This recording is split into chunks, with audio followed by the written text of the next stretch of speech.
नमस्कार, मी Sandeep Salunke. Live part चॅनलमध्ये तुमचं पुन्हा एकदा स्वागत. आज आपण आलो आहोत बुधवळे येथे. बुधवळे तालुका मालवण जिल्हा सिंधुदुर्ग. आणि आज आपण पाहणार आहोत बुधवळे येथील रामेश्वर मंदिर आणि भगवती मंदिर. तर आता आपण दोन्ही मंदिरे पाहणार आहोत आणि गावातल्या इतर मंदिराबद्दल माहितीसुद्धा घेणार आहोत. तर आता आपण जाऊया बुधवळ्याला आणि पाहूया तिथलं मंदिर. आणि आता माझ्यासोबत आहे देवेंद्र उर्फ भाऊ राऊत. तर आम्ही दोघे मिळून जाणार आहोत त्या मंदिरामध्ये. तर चला मग जाऊया बुधवळे येथे.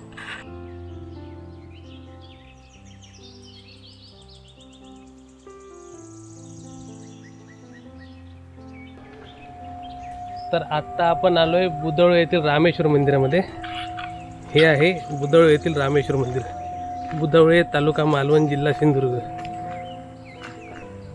श्रीदेव रामेश्वर.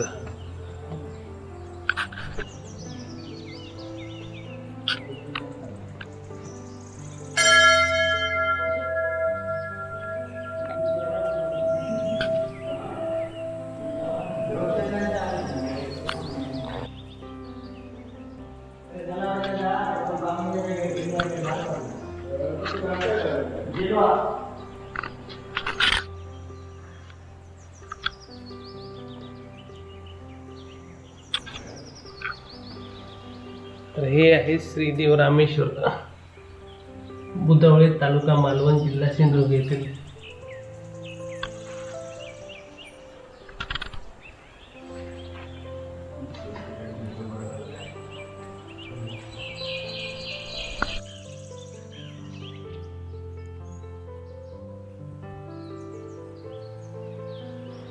तर आता आपण इथल्या ग्रामस्थांकडून माहिती घेऊया. नमस्कार. नमस्कार. हा, तुमचं नाव काय? धोंडी मिस्त्री. दोंडी मिस्त्री. आणि हे कोण कोण आहेत तुमच्यावर आता हे सध्या? आमच्या गावचे रवींद्र गाडी. ओके, नमस्कार. हे समीर शेलार. नमस्कार. हे लव कदम. ओके. तर आता आम्हाला जरा तुमच्या मंदिराबद्दल माहिती सांगा. आम्हाला जरा या मंदिराबद्दल माहिती सांगा, म्हणजे या मंदिराचा इतिहास किंवा इथले सण समारंभ कसे आहेत ते. हे आमचं मंदिर म्हणजे फार पुरातन काळातलं आहे. ओके. पेशव्यांच्या काळाच्या अगोदरपासूनचं आहे मंदिर. हम्म, हम्म, हम्म. या मंदिरात आमच्या पूर्वीपासूनचे पूर्ण म्हणजे जेवढे सण येतात, हम्म, हम्म. आता आषाढी दशमीपासून चालू झाले. ओके. आषाढी दशमी ते आषाढी दशमीला आमचे कार्यक्रम असतात. ते हां हां. कार्यक्रम झाले की नंतर भावई म्हणजे याला तुमची संक्रांती येते आषाढातली. हम्म, हम्म. त्या संक्रांतीला आमच्या इकडे भावई असते. ओके. भावई झाली की श्रावण. हम्म, सॉरी, भावईच्या पूर्वी गावात देसरूड असते. हम्म. गावातली इडापिडा काय असेल ती बाहेर जावी म्हणून देसरूड असते. घरोघरी दादरा फिरून घरोघरी ज्या असणाऱ्या इडापिडा त्या बाहेर जातात. ओके. त्यानंतर श्रावण सोमवारी प्रत्येक सोमवारी आमच्या देवळात भजन, बायांची वारी हम्म, हम्म. असे कार्यक्रम असतात. ओके. त्याच्यानंतर गोकुळाष्टमीला इथे आमच्या कार्यक्रम असतो रामेश्वर मंदिरमध्ये. हम्म, हम्म. गोकुळाची मूर्ती बसवून कृष्णाची हम्म, हम्म. तिथे रात्रभर जागरण. दुसऱ्या दिवशी गोपाळकाला असतो, इथे दहीहंडी फोडली जातात. ओके. त्याच्यानंतर दसऱ्याला हम्म, हम्म. 9 दिवस इथे या देवळात भजन. नंतर दसऱ्याचा कार्यक्रम. ओके. त्यानंतर देवदिवाळीला आमचा मोठा मेन उत्सव असतो. हम्म, हम्म. तिकडे मिलेश्वर भगवती मंदिरात आमच्या दुसऱ्या मंदिरामध्ये. दुसऱ्या मंदिरामध्ये ओके. 5 दिवस जत्रा असते. पहिल्या दिवशीपासून इथून पालखी सजून तिकडे जाणार त्या मिलेश्वर भगवतीकडे. तिथे गेले की नंतर पूजा अर्चा होऊन हम्म. पालखी प्रदक्षिणा झाली की आमचा मेन विषय म्हणजे आमचा नवशिक देव असतो. ओके. तो नवशिक देवाच्या वेळी ज्यांना म्हणजे मुलं नाही हम्म. त्यांना मुलं होण्यासाठी प्रार्थना करतात. तिथे त्यांना ओटीत नारळ घातल्यानंतर 100% मूल होणार, ओके. अशी अजूनही आमच्या गावची ख्याती आहे आमच्या मिलेश्वर भगवतीची. ओके. त्यानंतर 5 दिवस कीर्तन, पुराण, हम्म. पालखी सोहळा म्हणजे 4 दिवस कार्यक्रम असतात. 5व्या दिवशी सकाळपासून 5व्या दिवशी लळीत असतं ते. ओके. त्या दिवशी संपूर्ण गाव तिथे जमणार. हम्म. संध्याकाळी 7 वाजता देव उभे राहिले तरंग. ओके. ती तरंग उभे राहिलेत की नंतर लोकांची गाणी असतील ती गाणं पूर्ण करणार. हम्म. त्यानंतर दशावतार नाटक असतं. पालखी प्रदक्षिणा झाली की दशावतार नाटक. हम्म. दशावतार नाटक झाले की लळताचा कार्यक्रम होतोय. ओके. आणि लळतानंतर पालखी परत या इथे येणार ओके. देवळात या इथे. ती झाली की परत 2 दिवसांनी आमची डाळस्वारी असते. हम्म. पूर्ण स्थळात गावात संपूर्ण देव तरंगासहित देव फिरणार. म्हणजे जवळपास 7व्या दिवशी ना. 5 दिवस तो कार्यक्रम, नंतर 2 दिवसांनी 10 दिवस. 7व्या 8व्या दिवशी असतो. 7व्या 8व्या दिवशी. त्यानंतर परत एकादशीला इथे आहे ते सप्ताह असतो. 7 पाराचा सप्ताह झाला की नंतर आमची गावाची देवाची पारत होते. ओके. पारत झाली की मध्ये शिगम्यापर्यंत काही नसतं. ओके. की परत शिगमा उत्सव असतो इथे 5 दिवस या मंदिराचं. या मंदिरात. ओके. होळीनंतर शिगमा उत्सव. हम्म, हम्म. त्यानंतर शिगम्यानंतर परत दसऱ्यापर्यंत सॉरी आषाढपर्यंत काय कार्यक्रम असतो इथे मध्ये. Okay okay. आता हे रामेश्वर मंदिर स्वयंभू आहे ना? स्वयंभू म्हणजे स्थापन केलेलं आहे ते. स्थापन केलं आहे. ओके. हा, या गावचे ते प्रभू विराशी म्हणून होते, गावचे खोत, त्याने ते स्थापन केलेलं आहे. ओके. या इथे दिसते गुमटी कान्होजी विठ्ठल प्रभू विराशी मामा म्हणून त्याला ओळखायचे. ओके. त्यांना दैविक चमत्कार झालेला होता. हम्म. मग त्या दैविक चमत्काराने त्याने ते रामेश्वर मंदिर स्थापन केले त्याने. Okay okay. रामेश्वरची काही अशी म्हणजे ही आहे का, कथा आहे का, कशा प्रकारे स्थापन कथा झालं? म्हणजे काय, ते कान्होजी विठ्ठल प्रभू विराशी म्हणून सत्पुरुष होते. ओके. त्या सत्पुरुषाला लहान असताना ते 7-8 वर्षाचे असताना त्यांना दैविक चमत्कार झाला. म्हणजे अशी आख्यायिका आहे आणि खरं आहे, ते लिखाण आहे.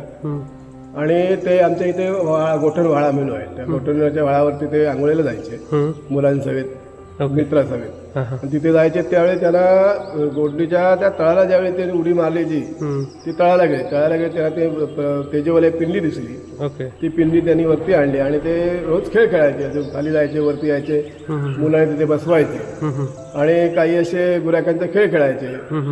कोणाला अशा हे सांगायचे, म्हणजे भविष्य सांगायचे काय करायचे. त्याच्यानंतर ते मोठे झाले त्यावेळी त्यांनी रामेश्वराची स्थापना केली. ओके. या इथे. आणि या इथे स्थापना केल्यानंतर या इथे त्यांचे बसण्याचा आदर्शन असायचं, म्हणून त्याला मामाची धर्मशाळा म्हणतात. ओके. या न्यायनिवाडी तिथे कसे पूर्वी कसे कोर्टाचे न्याय व्हायचे तशी इथे न्याय व्हायचे. ओके. आणि अजूनही या जागेत अशी ख्यातिकीर्ती आहे की या खोटं बोलले जात नाही या जागेत. ओके. आणि मग अशा प्रकारची कथा आहे. होय. आता हे मंदिर तुमचं जुनं आहे, ते आता नवीन दिसते. मग तुम्ही जीर्णोद्धार केव्हा केला याचा? जीर्णोद्धार आम्ही आता 2 वर्षापूर्वी केला. 2 वर्षापूर्वी केला. मुंबई मंडळ, आमचं मुंबई ग्रामसेवा मंडळ कार्यरत मंडळ असून ओके. त्याने या मंडळाचा जीर्णोद्धार केला. हे आमचे मुंबई मंडळाचे सदस्य नमस्कार जिंदाल नंद गावडे. हां हां हां. तुमच्या या मंदिराला जर कोणाला भेट द्यायची असेल, म्हणजे कुठच्या भक्तांना भेट द्यायची असेल, तर इकडे म्हणजे त्यांना तुम्ही जर कसं कॉन्टॅक्ट करणार, म्हणजे त्यांनी कॉन्टॅक्ट कसं करायचं? तुमचा काही नंबर आहे का, मोबाईल नंबर किंवा फोन नंबर?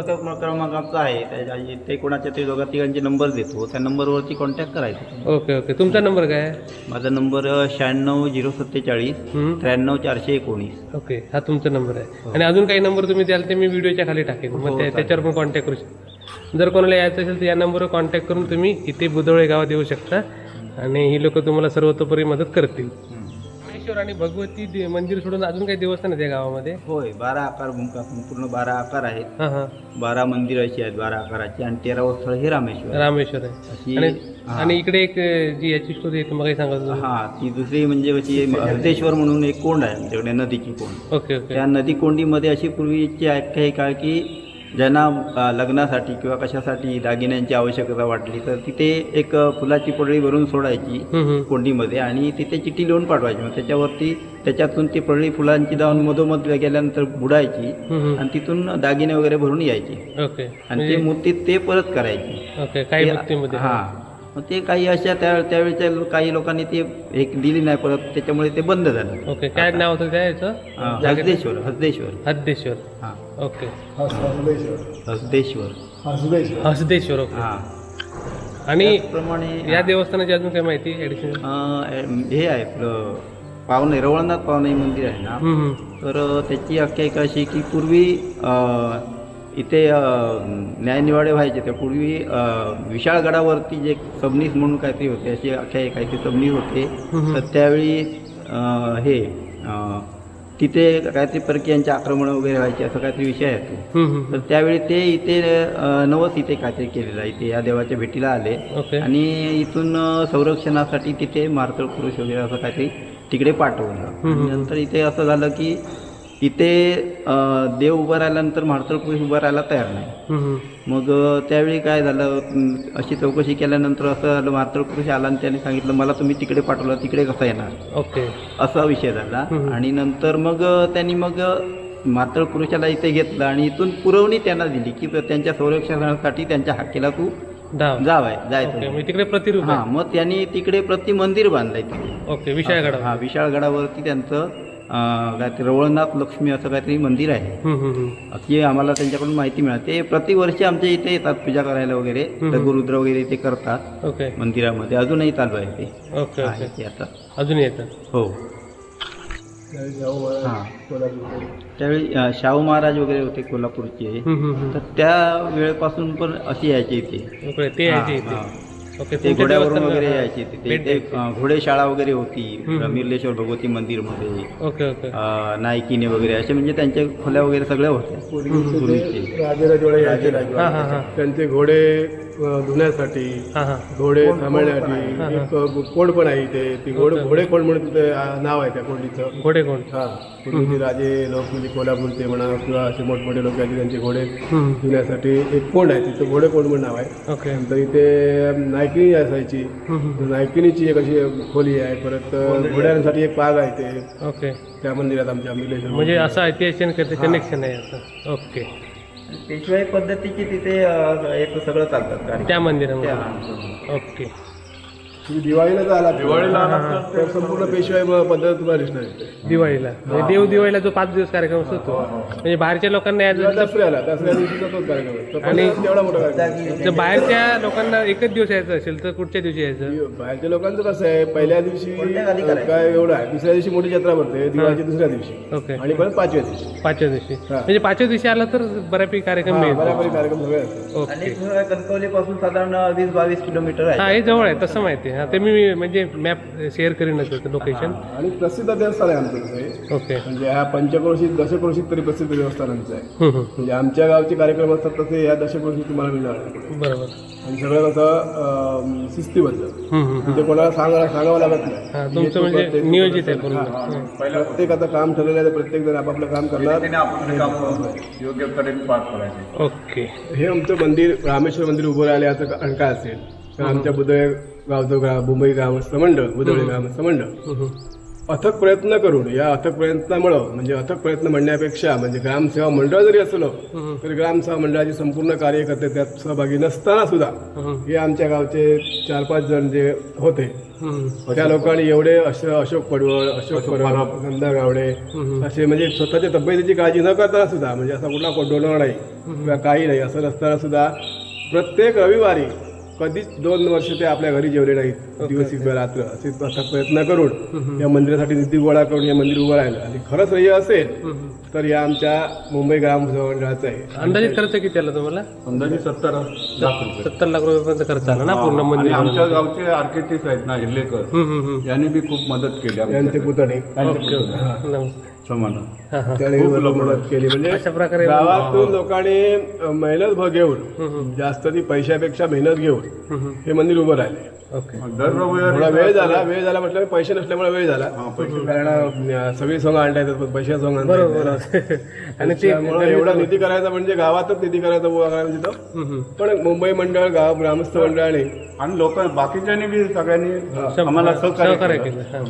पण जास्त योगदान आहे. योगदान मुंबई मंडळाचं आहे, म्हणजे बुधळे ग्रामस्थ मंडळाचं. Okay okay. या मंदिरातील तरंग हे कुठचे कुठचे तरंग आहेत? पहिला रामेश्वर, रामेश्वर. ओके दुसरा नाईकवस, ओके. तिसरा पावनाई, हां काळकाई ओके आणि विठलाई, रवळनाथ आणि गांगेश्वर. ओके. असं यांचा एकत्र आहे. तिनांचा मिळून एक आहे. कोण गावकर त्याचे प्रमाण ओके. करेल. आणि तुमचे मानकरी कोण कोण आहेत इथे मंदिरात? मानकरी गावचे खोत हे प्रमुख आहेत. राजसत्ता, त्याच्यानंतर घाडीगावकर, येरमवस आणि हे कदमवस, ओके. परत देवळी असत बुदवळेकर, ओके. असे सगळे मानकरी असे आहेत. मानकरी. ओके. 12-5 मस्त मंदिर आहे आणि पूर्ण नवीन बनवलेलं आहे, म्हणजे जीर्णोद्धार केला. इथे स्लॅब आहे पूर्ण. आणि सगळे जास्त उत्सवाच्या वेळी सजवतात. होय होय. दिवाळीच्या दिवाळी त्याच्या आजूबाजूला अशी जुनी तटबंदी आहे, चिरेबंदी.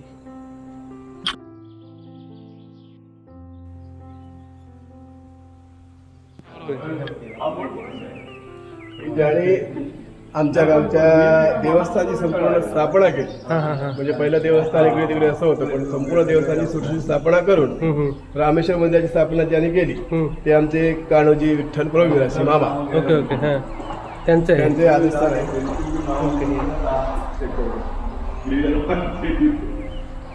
हे आहे इथल्या मंदिराचे मुंबई मंडळाचे कार्यकर्ते. हो हो.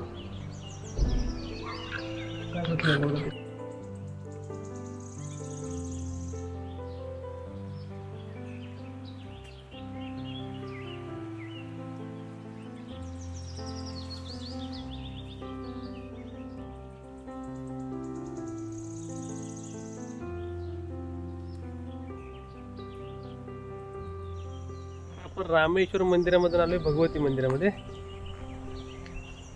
हे आहे भगवती मंदिर. पूर्ण चिरेबंदी तटबंदी आहे मंदिराला.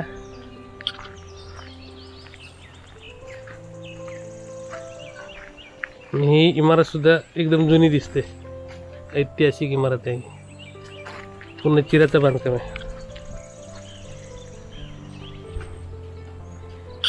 ही प्रवेशद्वार 2 माळ्याचं प्रवेशद्वार आहे. सुंदर. म्हणजे हे बघून आपल्याला कळते की मंदिर ऐतिहासिक म्हणजे पुरातन आहे पूर्ण. आणि आजूबाजूला पण फरसबंदी आहे ती पूर्ण चिरेबंदी आहे. बघा आपण आता बघतोय ते आहे बुदवळे येथील भगवती मंदिर. बुदवळे तालुका मालवण जिल्हा सिंधुदुर्ग. आणि पूर्ण किल्ल्यासारखी तटबंदी आहे मंदिराला. चिरेबंदी तटबंदी. सुंदर.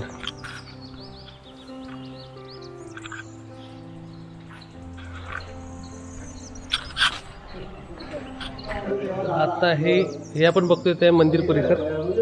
तर मंदिरामध्ये बाकी लोकांनी गावातल्या अंग मेहनत करून घेतले. भगवती मंदिर. मिर्लेश्वर भगवती मंदिर ना. मिर्लेश्वर भगवती मंदिर. ओके.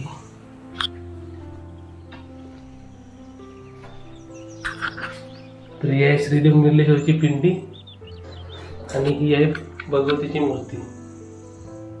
असं हे गाभार आहे.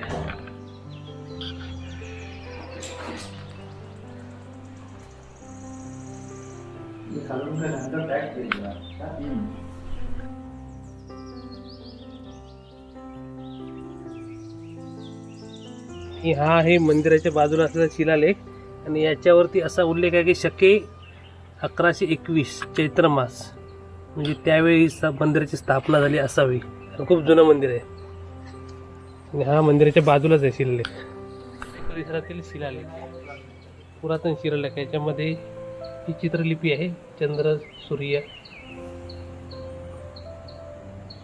अशा प्रकारचे सांकेतिक. सुंदर परिसर आहे मंदिराचा. आता आपण रवळनाथ मंदिर म्हणजे रवळनाथ पावनादेवी विठलादेवी मंदिरामध्ये चाललोय.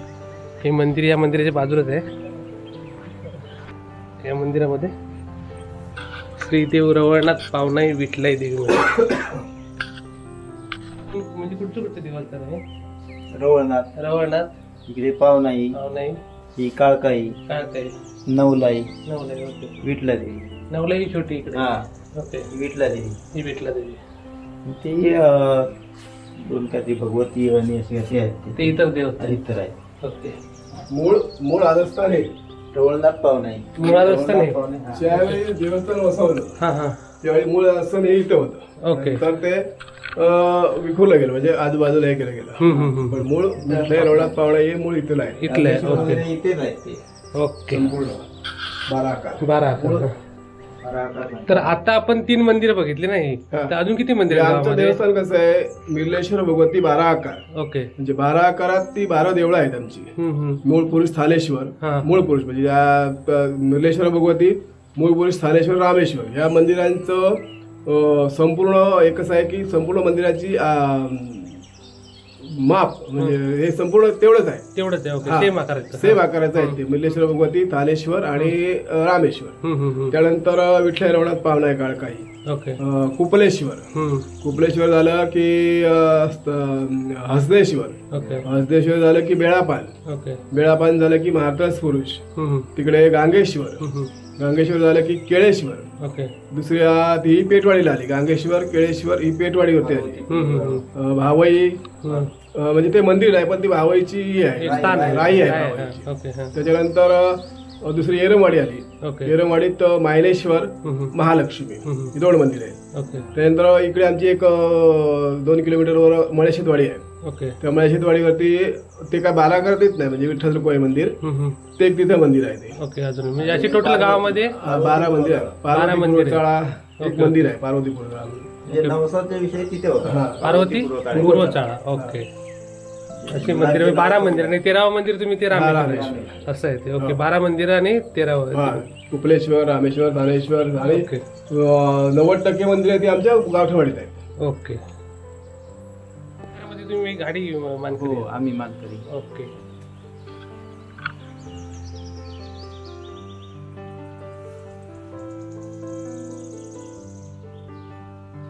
मंदिराच्या बाजूला आहे त्या भगवतीच्या पादुका. त्या पहिल्यापासून इथे आहे ना पादुका? ओके.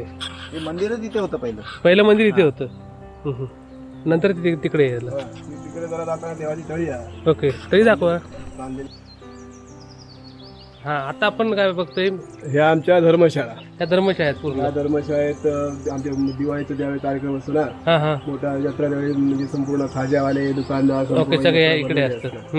या इथे पहिली जुन्या काळात पालखीच्या वेळी कलावंती म्हणजे नायकीचा नाच असायचा. इकडे इथे- स्टेज इकडे असायचं. हा, नाही, स्टेज म्हणजे खोली असायची. खोली असायची. राहण्यासाठी तिची खोली 5 दिवस इथे राहायची. आणि मग नाचाचं ते आता कार्यक्रम तर तिकडे ते मंदिरात मंदिरासमोर. हा, ओके. मंदिराच्या समोर अंगण. हा हा. पेशवाई पद्धतीनुसार. पेशवाईमध्ये संपूर्ण दिवसभर कार्यक्रम असायचे म्हणजे गोंधळी घडशी ओके ओके. असे कार्यक्रम असायचे. त्यासाठी खोल्या होते. या इथे मागे सगळ्या खोल्या होत्या. हा. घोड्याची पाक आहे. हा? घोड्याची पाक आहे मागे. मागे. हा या इथे घोड्याची पाक होती पहिली. ओके. म्हणजे मंदिरात पूर्वीचे ते शाहू महाराज राजे राजवाडे हा, कोल्हापूर ते यायचे त्यांचे घोडे. यायचे तेव्हा त्यांचे ते घोडे बांधण्यासाठी ही पाक होती इथे. ओके. इकडे तर असा परिसर पूर्ण म्हणजे कुठे कुठे काय आहे ते अशा प्रकारची रचना आहे पूर्ण. सुंदर परिसर आहे. खूपच सुंदर मस्त परिसर आहे. आता आपण तळीकडे चाललोय. परिसर आहे मंदिराचा आणि आता आपण चाललोय तळीवरती. मंदिराच्या या बाजूला तळी आहे. आपण जाऊयात तळीवरती.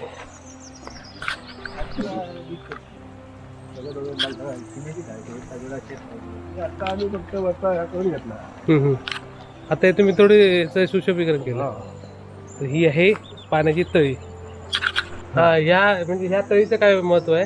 अगोदर पूर्वीच्या काळी कसं असायचं की देवाच्या इकडे कोण जर भक्त आला आणि त्याला जर काय भूतबाधा असेल हा हा तर ती भूतबाधा इथे उतरवायची हा. आणि जा तरी तुम्ही आंघोळी करून ये काय तो माणूस सडसडीत झाला. ओके. अशी आता तळीचं महत्व. आख्यायिका कशी आणि आहे? आहे अजून. हा हा. ही आख्यायिका कशी आहे? ज्यावेळी आमचे इथून देव कुणकेश्वरला गेले तर मध्ये एक अशीच म्हणजे भूत बाधा झालेली व्यक्ती आली आणि तिने सांगितलं मला ओळख म्हणून. देवाने सांगितलं की मी कुणकेश्वरची भेट घेऊन आल्यानंतर तुझा न्याय करतो म्हणून. मग ती आल्यानंतर पुन्हा ती तिथे पाया पडली. मग देवाने काय सांगितलं तू माझ्या स्थळात चल तिथे मी तुझा न्याय करतो म्हणून. ओके. मग ती इथे आली. इथे आल्यानंतर मग देवाने सांगितलं की जा आणि त्या तळीत उडी मारून ये. असं 7 वेळा केलं. 7 वेळा केल्याच्या नंतर ती स्वतःहून बोलली की मी समजलं काय झालं ते मला माहिती आहे. जे 7 संबंध तिच्यावर होते ते 7 संबंध इथे संपले. बरोबर. आणि त्यानंतर मग देवाने सांगितलं आता तुझी गेलेल्याची मला खून दे. तिथून ती फांदी मोडली. तिथली झाडाची झाडाची फांदी मोडली आणि तिथे जागा दिलेली आहे तिला. Okay okay. तर असं म्हणजे अशा प्रकारे म्हणजे पूर्वीच्या काळी अशा प्रकारे व्हायचं. हे अजूनही चालू आहे का? नाही आता नाही. आता सध्या नाही. पूर्वी व्हायचं. ओके. ही आहे इथली तळी जिचं पाणी देवपूजेला आणि इथल्या कार्यक्रमाला वापरलं जातं. बारमाही पाणी आहे. बारमाही पाणी असतं. ही आहे इथली ऐतिहासिक तळी. ही पण पुरातनच आहे. आता सध्या त्यांनी फक्त त्याला डागडुजी केली. प्लास्टर केलंय. म्हणजे बाकी चिरेबंदी पहिल्यापासूनच होती. तिला प्लास्टर केलं त्यांनी. जवळपास 10 बाय 10 आकाराची तळी आहे. मस्त स्वच्छ पाणी एकदम.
सर्वांचं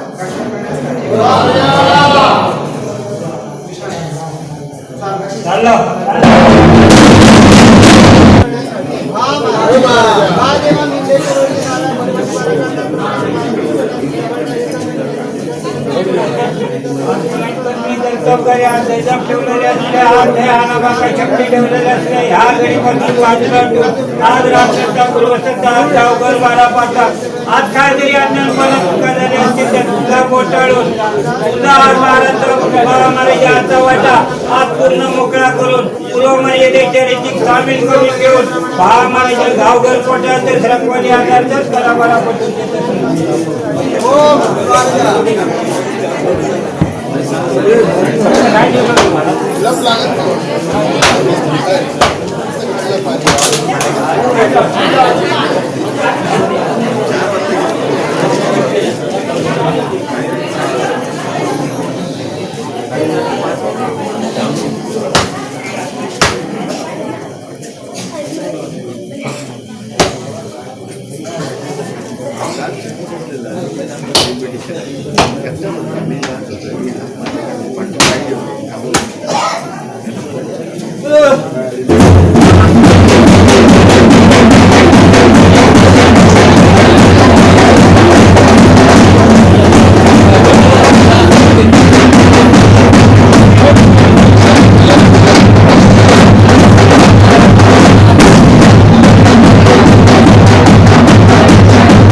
हा एपिसोड तुम्हाला कसा वाटला ते कमेंट बॉक्समध्ये लिहून कळवा. लाईव्ह पार्ट चॅनलवरील सर्व व्हिडिओ अवश्य पहा, लाईक करा, शेअर करा आणि आमच्या चॅनलला नक्की सबस्क्राईब करा.